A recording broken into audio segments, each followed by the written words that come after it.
आप देख रहे हैं हमारा YouTube चैनल दी सच्चा भारत और आज के इस बुलेटिन में आपका स्वागत है। मंगलवार को जिले में कोरोना के 321 नए मरीज मिले। इनमें से 721 मरीज स्वस्थ हुए। कोरोना से 8 मरीजों की बानगढ़ अस्पताल में इलाज के दौरान मौत हुई, जबकि जिले में 1546 लोगों के सैंपल लिए गए।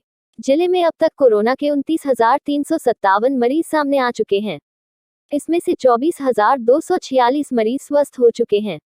जिले में 25,84,492 लोगों की सैंपलिंग हो चुकी है, जबकि कोरोना से अब तक 325 मरीजों की मौत हो चुकी है। जानकारी के अनुसार मंगलवार को 8 संक्रमितों की बानगढ़ अस्पताल में मौत हुई। पाली बानगढ़ अस्पताल परिसर में बने ऑक्सीजन प्लांट के निकट बड़ी आग लगी है, जल्दी पहुंचे। कुछ इस तरह का मैसेज मंगलवार शाम को दमकल, पुलिस, चिकित्सा सहित अन्य कई अधिकारियों के पास पहुंचा। दमकल कर्मी सबसे पहले पहुंचने, उसके बाद कोतवाल गौतम जैन अपनी टीम के साथ पहुंचे। देखते ही देखते कई विभागों के अधिकारी कर्मचारी मौके पर पहुंचे, जहां कुछ टायरों में आग लगी थी, जिसे दमकलकर्मियों ने तुरंत बुझाया। अंत में मॉक ड्रिल आयोजित करने वाले जिला कलेक्टर अंशदीप और पुलिस अधीक्षक कालूराम रावत पहुंचे। जिला कलेक्टर ने बताया कि जिम्मेदार विभागों के अधिकारियों को हर समय अलर्ट रहना चाहिए। उनकी सजगता परखने के लिए यह मॉक ड्रिल आयोजित की गई। सड़क हादसा, काश मोतीलाल ने हेलमेट लगाया होता तो बच जाती जान। पाली सोजत रोड पर मार्ग पर भालेलाव मोड़ पर बुधवार सुबह करीब 8 बजे अज्ञात वाहन की टक्कर से बाइक सवार युवक की मौत हो गई तथा एक जना घायल हो गया। घायल का शहर के एक निजी अस्पताल में उपचार चल रहा है तथा मृतक का शव बानगढ़ हॉस्पिटल की मोर्चरी में रखवाया। सदर थाने के हेड कांस्टेबल मानसिंह कविया ने बताया कि मृतक का शव बानगढ़ अस्पताल की मोर्चरी में रखवाया गया है तथा घायल का निजी अस्पताल में उपचार चल रहा है। दोनों बाइक से पाली की तरफ आ रहे थे।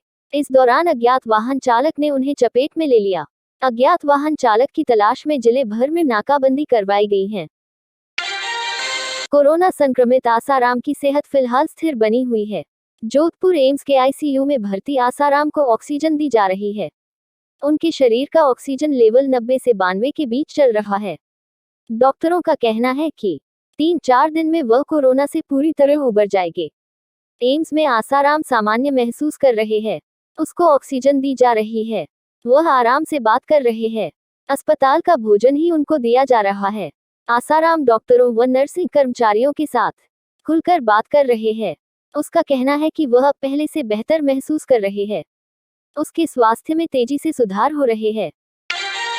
साउथ गोवा के एक सरकारी अस्पताल में ऑक्सीजन टैंक लीक हो गया। इससे बड़ी मात्रा में ऑक्सीजन गैस की बर्बादी हुई, जबकि सोमवार और मंगलवार की दरमियानी रात ऑक्सीजन की कमी से जीएमसीएच अस्पताल में 26 मरीजों की मौत हो गई। मंगलवार शाम तक हादसे पर राजनीति शुरू हो गई। मुख्यमंत्री प्रमोद सावंत ने अस्पताल का दौरा किया और मौतों के लिए ऑक्सीजन की कमी के दावे को नकार दिया। आज पूरे कोविड वार्ड में खुद घूम के देखा। सभी वार्ड में जितने कोविड वार्ड है वहाँ जाके मैंने डॉक्टर से बात की, नर्सिस से बात की, वहाँ के हाउसकीपिंग से बात की, पेशेंट से बात की। वहाँ की डिफिकल्टीज हैं। वहाँ पे सिलेंडर पहुँचने के लिए थोड़ी बहुत देर होती है। उधर मौतों पर राज्य के स्वास्थ्य मंत्री विश्वजीत राणे का अलग ही कहना है। राणे ने हाईकोर्ट से मौतों की जांच की मांग की है। उन्होंने कहा, सोमवार को जीएमसीएच में मेडिकल ऑक्सीजन के 1200 बड़े सिलेंडर की जरूरत थी, लेकिन केवल 400 की ही आपूर्ति की गई। मरीजों की मौत की वजह का कारण स्पष्ट नहीं है। हाईकोर्ट को मौत के सही कारणों का पता लगाने के लिए जांच करनी चाहिए। कोर्ट को मामले में हस्तक्षेप करते हुए अस्पताल में ऑक्सीजन की आपूर्ति के संबंध में श्वेत पत्र तैयार करना चाहिए, जिससे चीजें दुरुस्त करने में मदद मिलेगी।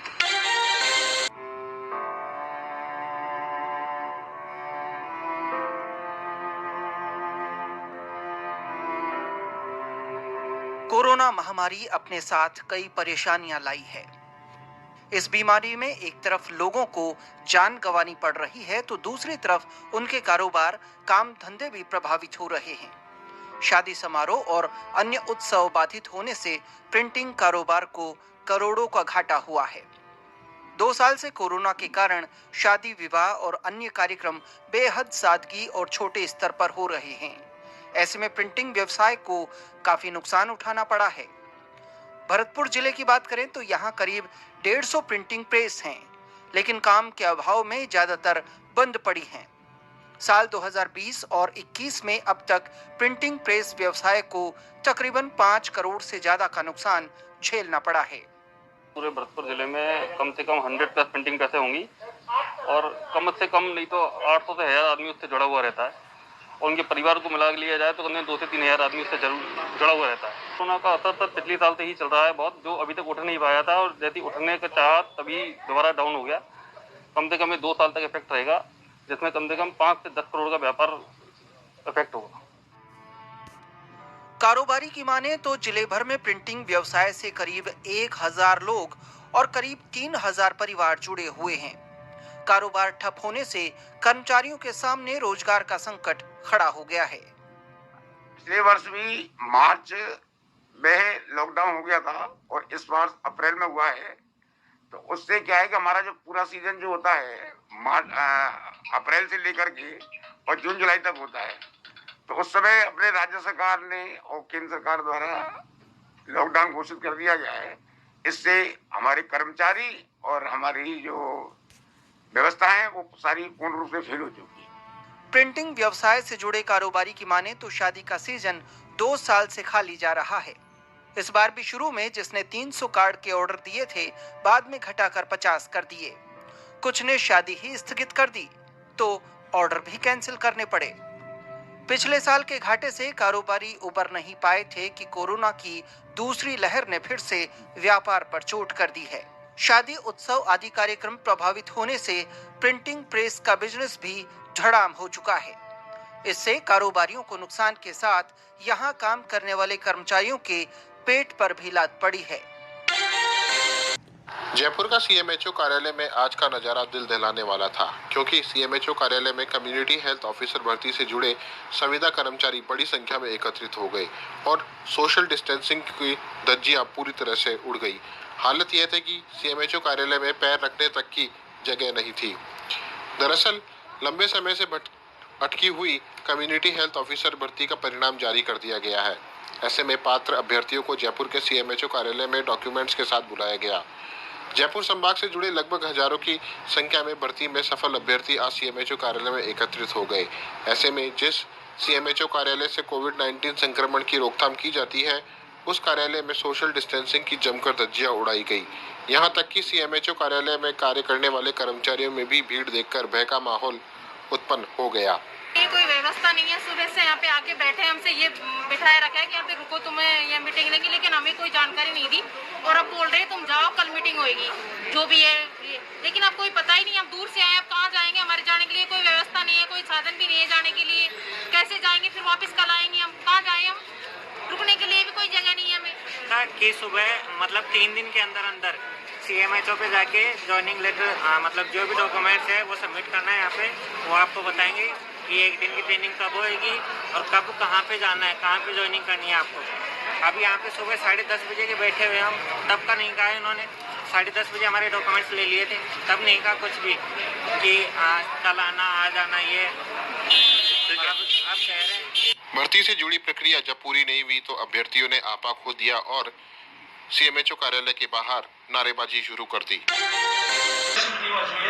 श्रीमान एसपी साहब के निर्देश में और हमें भी निर्देशित किया गया था कि विशेष रूप से जो जिले में इनामी मुलजिम है, जो मफरूर चल रहे हैं, जिन पे 5000, 10,000 इस तरह के इनाम घोषित है, इन सब पर निगरानी रख के और इनको अतिशीघ्र गिरफ्तार करें, ये निर्देश श्रीमान एसपी साहब ने हमें फरमाया था।